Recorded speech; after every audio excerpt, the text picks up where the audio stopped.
cosas que ocurrió cuando se creó el Estado de Derecho fue la aplicación del principio de separación de poderes. Esto fue muy importante porque los estados anteriores o los tipos de estados anteriores, el poder público residía en un gran funcionario normalmente, o en algunos funcionarios en concreto donde se confundía todas las funciones administrativas de un estado. Y además, si agregamos que la soberanía a veces tenía origen divino o de otro tipo, a veces derivado de temas económicos, bueno, peor todavía lo que era un Estado antes de aparecer el Estado de Derecho. Pero una de las grandes cosas que tiene el Estado de Derecho es el principio de separación de poderes, que hace que al menos haya tres grandes poderes o tres grandes ramas del poder público, que son el ejecutivo, el legislativo y el judicial. En otros países inclusive pudiera haber otros, pero realmente los grandes poderes del Estado son esos tres. O sea, hay un solo poder público, pero ese solo poder público se distribuye en tres ramas, esa es la manera exacta de decirlo, que son estas que acabo de mencionar. Pero en concreto el poder ejecutivo, que es el que nos interesa para este episodio, el poder ejecutivo tiene, si se quiere, dos grandes áreas, que normalmente la gente confunde o los considera sinónimos, como son el gobierno, estamos hablando con nombre, G mayúscula, y la administración pública, también con sus primeras letras en mayúscula, que no ejercen los mismos tipos de funciones. De hecho, de cada uno de ellos en principio derivan actos específicos, los llamados actos de gobierno por un lado, los llamados actos administrativos por el otro, que ambos han tenido, cada uno por su lado, un gran desarrollo, a medida que a su vez este Estado de Derecho se ha venido desarrollando y ha venido pasando por etapas. No es lo mismo las consideraciones de un acto de gobierno a principios o durante el siglo XIX, a lo que inclusive durante el siglo XX, a lo que ahora ya tenemos claro que es un acto de gobierno. De hecho, originalmente lo que se catalogaba como acto de gobierno estrictamente no tenía revisión judicial. Se consideraba que eran áreas totalmente privadas, vamos a decir así, o privativas del Poder Ejecutivo, en la que no podía haber control judicial, porque era producto de grandes intereses del Estado, políticos del Estado, que no podían tener un control judicial, porque casi todos derivaban, no tanto de constitucionalidad, sino de conveniencia nacional. Eso afortunadamente se ha ido superando, ya tenemos una concepción más clara de lo que son los actos de gobierno. Además, ya los actos de gobierno se considera que son muy específicos. No puede haber esa gran cantidad de actos de gobierno, pero tampoco esa idea del presidente de la República o jefe del Poder Ejecutivo tipo rey, como todavía había más presencia quizás en las primeras etapas del Estado de Derecho, cada vez se reduce más esa gran capacidad, esa gran consideración, como pasa en las dictaduras que lamentablemente todavía existen en Latinoamérica, que el presidente de la República, más que jefe del Poder Ejecutivo, se considera jefe, y más que jefe también dueño del Estado. Pero eso afortunadamente son cuestiones muy concretas en un verdadero Estado de Derecho, que se pueden contar con los dedos de una mano y quizás de dos, pero yo creo que con los dedos de una mano se pueden contar las verdaderas posibilidades de actos de gobierno que hay en un Estado de Derecho, cada vez que se reducen más, y que además también tienen posibilidades de control judicial, a diferencia de lo que se decía originalmente con este tipo de estados, de actos, que se consideraba que estaban fuera de todo control judicial, porque no eran actos administrativos. Ahora bien, la parte ya que no es gobierno propiamente dicha, sino que ya es administración pública, que debería ser la gran parte del Poder Ejecutivo, pero realmente el Poder Ejecutivo debería ser para, como dice su nombre, que se crea originalmente para ejecutar la ley que venga del Parlamento, en esa época donde las competencias normativas solo podían provenir del Parlamento, no como ahora que ya tiene tiempo, muchos siglos pasados ya, que el Poder Ejecutivo además tiene competencias normativas propias, como los reglamentos, ¿no? Reglamentos con R mayúscula, porque es un tipo de acto específico de los poderes ejecutivos. Esa es la original competencia propia natural de un poder ejecutivo, aunque su competencia más importante es la administrativa. Pero luego surgen los actos de gobierno. Pero las competencias normativas siempre hubo unas en manos del Poder Ejecutivo, que eran que eran los reglamentos. Vamos a ver que con la evolución del Poder Ejecutivo, estas originales competencias normativas ya están en manos también de otras figuras administrativas y no solamente del presidente de la República con los reglamentos. Eso lo vamos a ver también. Pues bien, el tema es que uno tiene que diferenciar entre administración pública y gobierno. Por supuesto que hay funcionarios, como están en el mismo poder, que hay que hacer así, como estoy haciendo con las manos, tipo pirámide, ¿no? En la cabeza de la pirámide, donde el vértice de la pirámide está el gobierno, más pequeño, más grande, dependiendo del tipo del país que sea, ¿no? Normalmente es una pirámide, es una parte pequeña donde están las altas cabezas del Poder Ejecutivo, sus funcionarios inmediatos designados a dedo o de libre nombramiento y remoción, pero luego esa pirámide hacia abajo, hasta su base, es la administración pública como tal, ¿no? La AAP concreta. No se puede decir que todo lo que es público es administración pública, que todo lo que es del Poder Ejecutivo es administración pública, que administración pública y gobierno es lo mismo, tampoco. Son dos áreas dentro de los poderes ejecutivos que tienen sus características propias, su naturaleza propia, sus tipos de actos propios, sus consecuencias propias y sus controles propios, porque no es lo mismo controlar un acto de gobierno que debería ser controlado por los tribunales constitucionales o la Corte Constitucional, dependiendo cómo se llame en cada país.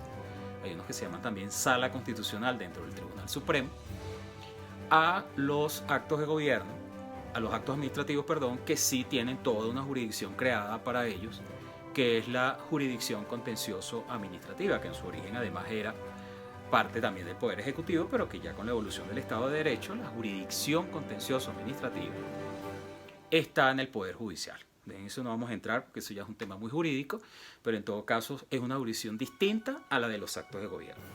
Pero muy importante diferenciar en un Poder Ejecutivo lo que es gobierno como tal y lo que es administración pública como tal, con sus actos correspondientes, actos administrativos, actos de gobierno. Por excepción, pueden dictar otros tipos de actos, como pasa con ciertas administraciones públicas que dictan actos no administrativos, sino jurisdiccionales, completos, no los antiguos actos administrativos cuasi jurisdiccionales, como se llamaron en una época, sino que hay países donde se acepta que el Poder Ejecutivo, y concretamente la administración pública, dicte sentencias, no actos administrativos, sino sentencias dictadas por el Poder Ejecutivo, en concreto la administración pública. Pero eso es excepcional y eso lo tiene que permitir una ley, porque en principio las sentencias solo las puede dictar un poder judicial. Esa es la idea original. Pero en la idea de complementación de poderes, de colaboración de poderes, se han aceptado con la evolución de las etapas del Estado de Derecho que ya las competencias no son exclusivas y excluyentes, sino que las competencias de cada poder son competencias propias, una más que otra, en cada caso, pero no quiere decir eso que no puedan ejercer otras competencias, como pasa con el Poder Judicial, que ejercen en algunos casos figuras de ella funciones administrativas, y en el Poder Legislativo igual. El Poder Legislativo tiene algunos casos concretos que pueden ejercer, aparte de su competencia normativa propia o natural, competencias administrativas y competencias jurisdiccionales, excepcionalmente. Pero eso no quiere decir que estas figuras sean propiamente administración pública. La verdadera administración pública está en el Poder Ejecutivo. Pero lo que quería decir sobre todo en esta parte es que no es lo mismo haber sido ministro en el siglo XX, no es lo mismo haber sido ministro, por decir un caso de un funcionario administrativo, que además es de gobierno el caso del ministro. Pero hablando de administración pública, hablemos del ministro como funcionario administrativo. En el siglo XX, en el siglo XIX. Porque el concepto de administración pública y el ejercicio del poder público por ella ha evolucionado. Es muy importante esto. ¿Por qué ha evolucionado? Bueno, este principio de separación de poderes ya vimos que se ha ido como perfeccionando y ajustando a las etapas y a las realidades también, porque todo esto tiene una explicación también por la conveniencia, por las realidades que piden las sociedades, y por eso se somete esto a las consideraciones correspondientes en los órganos legislativos y asambleas constituyentes, para que finalmente se produzca la aceptación o no de ciertas situaciones que ameritan un ajuste constitucional o administrativo de la figura. Eso precisamente es lo que ha ocurrido en las últimas etapas del Estado de Derecho, que les he dicho que algunos consideran que ya se puede decir que es un nuevo Estado de Derecho llamado Estado posmoderno. Otros dicen que es simplemente una nueva etapa del Estado de Derecho dentro del Estado moderno, donde ya la administración pública no debe conformarse con revisar el principio de legalidad, que ya eso venía ocurriendo en las últimas etapas del Estado moderno, del siglo XX. Que ahí sí la mayoría de los autores consideran que no es Estado posmoderno, sino una evolución del Estado de Derecho normal. Sino que también tiene que revisar otras cosas. En esa etapa también hubo un gran desarrollo de un principio que no existía originalmente. Hasta mediados del siglo XX la mayoría de los estados no aceptaban que el Estado fuese responsable. Como mucho, a finales del siglo XIX y principios del siglo XX, se comenzó a aceptar la responsabilidad económica o civil, más bien civil, del funcionario público, originalmente ni siquiera el funcionario público, pero cuando se comienza a ver que definitivamente tiene que ser responsable alguien, se piensa, bueno, el funcionario público, pero es que a veces el funcionario público ni tenía la capacidad económica para pagar indemnizaciones y nadie iba a ser funcionario público en consecuencia, o simplemente no se podía identificar el funcionario público que había ocasionado el daño. Entonces se comienza a aceptar, se comienza a suavizar ese principio hasta llegar a mediados de los 50 del siglo XX, que definitivamente tiene que haber quizás antes de los 50, que dependiendo del Estado, pero que tiene que haber responsabilidad del Estado como figura, y por eso que inclusive del Estado, que no tenía personalidad jurídica propia, era una figura política pero no jurídica, se comienza a pensar que el Estado tiene que tener personalidad jurídica propia. Llámese como se llame, el Estado, e inclusive las figuras territoriales tienen que tener personalidad jurídica propia. Pero bueno, eso es un principio que ya se venía desarrollando bastante en el siglo XX, se desarrolló bastante en la segunda etapa, en la segunda parte del siglo XX sobre todo, ese principio se desarrolló bastante. Pero ya en los años 80 y 90 comenzó a prevalecer una idea de la administración, que ya no podía ser esa administración todopoderosa, que podía hacer lo que le daba la gana, porque era administración pública, no simplemente administración con A minúscula, sino que como era administración pública, además electos, la mayoría de sus cabezas, entonces no, eso era un poder como un alcalde se consideraba presidente o dueño de un municipio, y así los ministros, y así los presidentes, etcétera, etcétera. Eso por supuesto tuvo que evolucionar, porque esa idea de dueño de los territorios por parte de los cabezas de las administraciones públicas, y que la gente tiene que acatar sus decisiones porque las decidí yo, alcalde, yo gobernador, yo presidente, eso tuvo que evolucionar, porque eso además no resolvía problemas, eso generaba corrupción, eso hacía actitudes totalmente inaceptables de estos funcionarios, y en consecuencia eso tuvo que evolucionar en una primera etapa muy importante a finales del siglo XX, pero luego en los 2000, sobre todo para acá, del 2000 para acá, eso ha generado en lo que ahora se llama una nueva etapa del Estado moderno o Estado posmoderno, como ya les dije. ¿En qué aspectos concretamente eso se ha notado? Bueno, se ha notado en muchas cosas, porque además ha ocurrido algo muy importante en el mundo, que es la globalización. La globalización es un fenómeno que no podemos negar. Hay gente que no le gusta la globalización, hay gente que la critica, hay presidentes que han ido en contra de ella, cuando es una realidad mundial.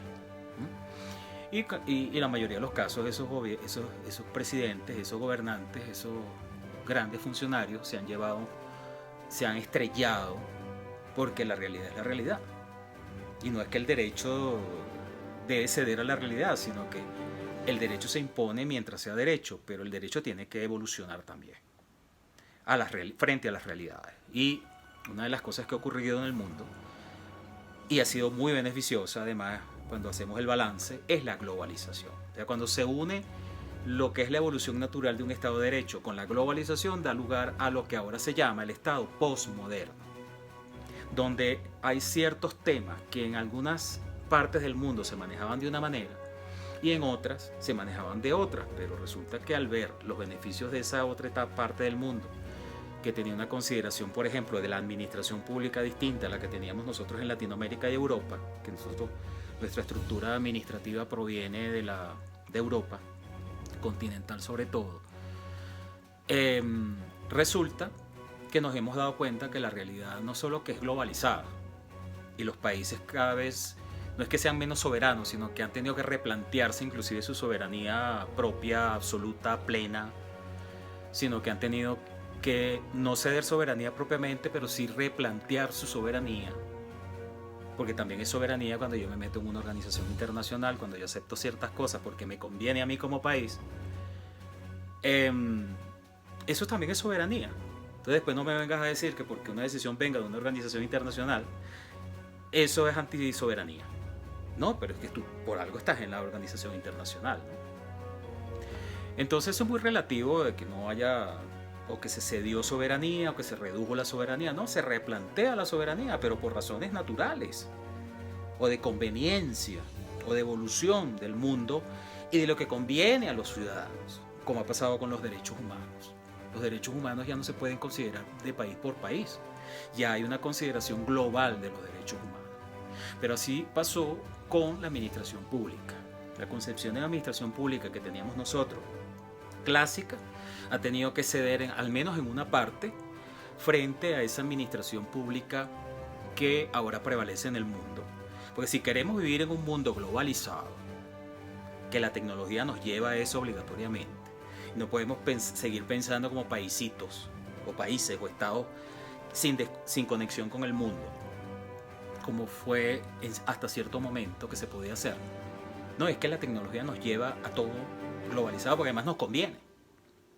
Entonces, en la administración pública resulta que ha ocurrido algo muy importante, que es que la administración pública se ha tenido que replantear. No en toda, como el Estado mismo, que no es que va a desaparecer el Estado en esta nueva concepción de Estado global, no es que va a haber un solo Estado en el mundo, eso jamás pienso yo que va a ocurrir.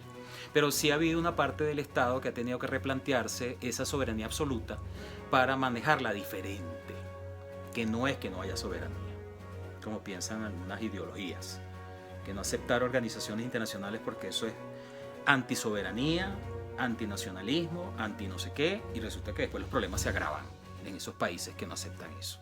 Porque es que ese es el tema. Si yo por soberanía me excluyo de eso, ¿qué pasa? ¿Mejor? La experiencia que dice, ¿mejora la situación? ¿Vivo mejor? ¿Los ciudadanos son más felices? No, la experiencia dice que no. Que esos países han ido para atrás. Se han aislado, se han ido para atrás y para ustedes contar. Y no estoy hablando solo de dictadura, ¿eh? Que ya cuando estamos en dictadura es otro gran tema. Pero que también las dictaduras, qué casualidad. Las dictaduras también van en contra de eso. Lo primero que hace un dictador, como hay tantos ejemplos en Latinoamérica nada más, es salirse de las organizaciones internacionales. ¿Pero qué es lo que pasa? Mayor violación de derechos humanos, desactualización tecnológica, cero inversión extranjera, el Estado quiere asumir todo y después fracasa, etcétera, etcétera, etcétera. Entonces en ese replanteamiento de la soberanía ya definitivamente tenemos que verlo de otra manera. Pero en el caso concreto, a nivel estatal, digo, pero en el caso concreto de la administración pública, definitivamente ha tenido que hacerse una adaptación. Y una parte de esa administración pública ha tenido que asumir modelos que eran tradicionales en Estados Unidos, en el Reino Unido, inclusive en Alemania, que tiene una parte de esa zona. Y esa administración pública en su nuevo modelo, inclusive en los países con origen administrativo europeo, ha tenido que aceptarse y ha funcionado además muy bien. En consecuencia, hay dos áreas muy importantes de las administraciones públicas que ahora que estamos en pandemia, quiere decir que ya no se aplica. Porque lo que uno está viendo en las administraciones públicas en pandemia es volver al modelo viejo del todopoderoso, el Estado clásico, etcétera, etcétera. Y todo eso que evolucionamos para bien de la gente, para que vivamos mejor, se pierde. Eso es muy importante. Porque en la administración pública nada más, y contar otros aspectos del Estado, donde también ha habido globalización, ha tenido que haber adaptaciones en su manejo. Lo primero, su organización. No se va a desechar todo lo viejo, pero sí hay una parte de lo clásico que se deja para ciertas cosas y una parte de lo nuevo, global, ese nuevo modelo global de administración que se deja para otras, porque la administración, yo les decía en el episodio pasado, que por ejemplo anteriormente era muy tradicional que la administración prestara servicios públicos, pero que demostró la realidad que no los presta bien, que fracasa en eso. Sin desechar la posibilidad que la administración preste servicios públicos, como era una actividad tradicional de la administración en el siglo XX y XIX, sobre todo XX, bueno, perfecto, a lo mejor puede quedar para algunas cosas, pero el grueso de los servicios públicos los presten personas privadas. Eso ya venía ocurriendo desde finales del siglo XX, controladas por la administración con estas nuevas figuras llamadas normalmente entes reguladores o agencias que tienen otro papel en la administración pública.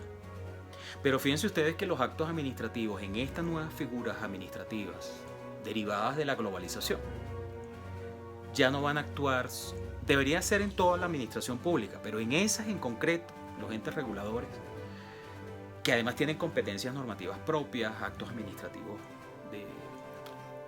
específicos, pero que deben dictarse bajo otros parámetros. Funcionarios más bien técnicos y no políticos, eso es muy importante, que pueden inclusive sobrevivir a varios gobiernos, y ahí la importancia de gobierno-administración, como ha pasado aquí en Colombia con Migración Colombia, con la Aeronáutica Civil, creo que con INVIMA. Ha habido varias figuras que derivan de este nuevo modelo, que aquí en Colombia se han desarrollado bastante y ha dado muy buenos resultados, que cuyas cabezas o grandes técnicos o altos funcionarios sobreviven gobiernos, y no porque la ley lo diga, porque parece mentira, la ley todavía no da esto a un régimen normal de periodos fijos, salvo excepciones. La superintendencia, por ejemplo, hay algunas que sus cabezas tienen periodos fijos, pero en la mayoría de los casos no lo tienen. O sea, podría el presidente cambiarlos como unos ministros más, pero resulta que se ha considerado conveniente en muchos casos dejarlos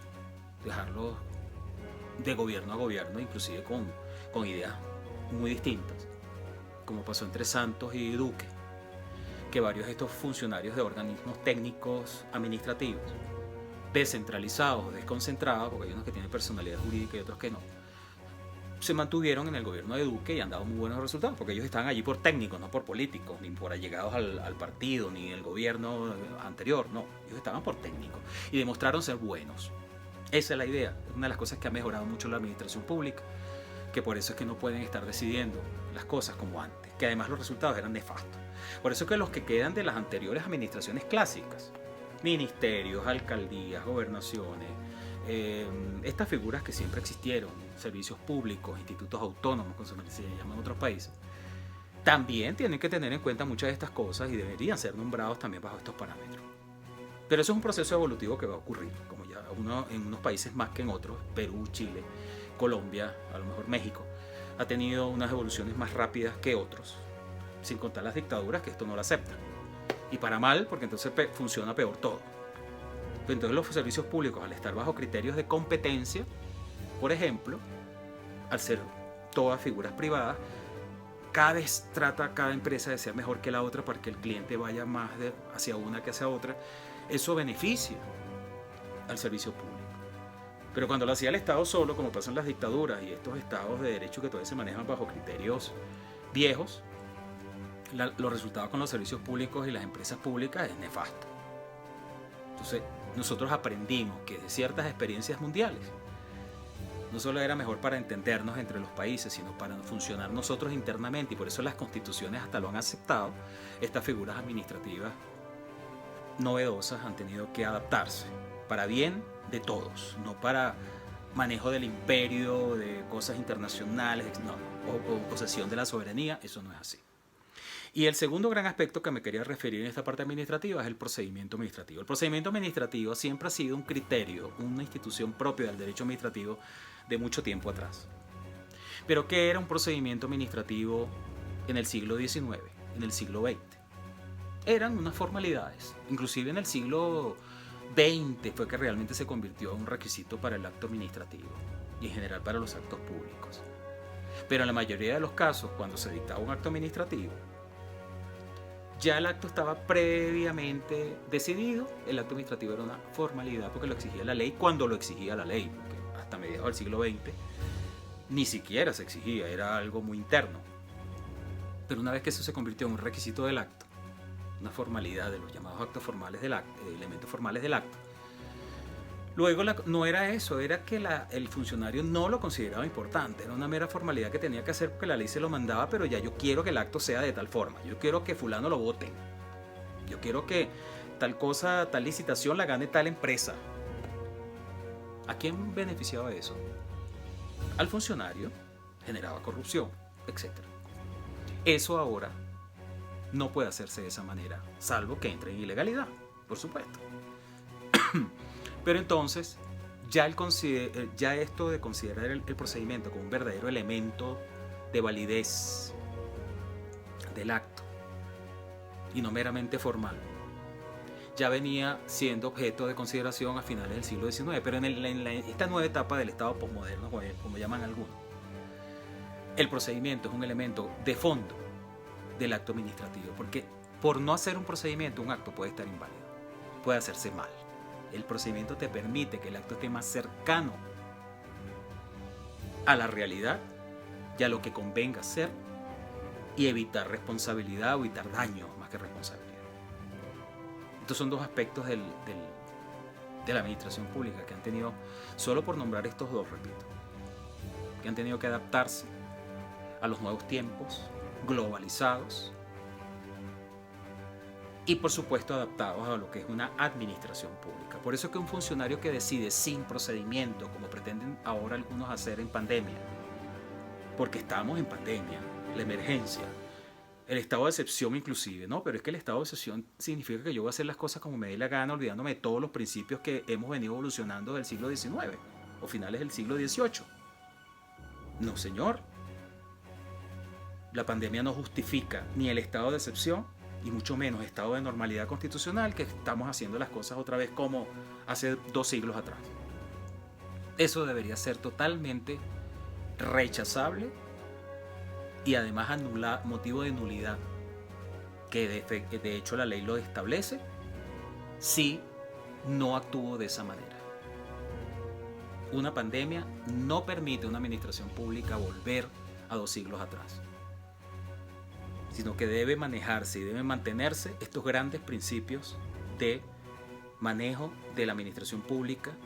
Solo me refiero, repito, me referí a organización y me referí a procedimientos administrativos. Todavía me faltan otros que ya yo no puedo estar manejándolos como los manejaba inclusive en el siglo XX, sin hablar de la responsabilidad que ya ha evolucionado nuevos derroteros en esta nueva etapa del Estado moderno y se ha profundizado y se ha demostrado la necesidad de que la administración sea tan responsable frente a otro, al menos como en un régimen privado, y que las administraciones en lo posible sean verdaderas administraciones y funcionen como verdaderas figuras privadas, no que sean privadas, ojo, no estoy diciendo que haya privatización de las administraciones, sino que funcionen en eficacia, en productividad, en rendimiento, como verdaderas administraciones, como le exigimos nosotros a una administración de un edificio, como le exigimos nosotros a cualquier administración que tengamos en una empresa,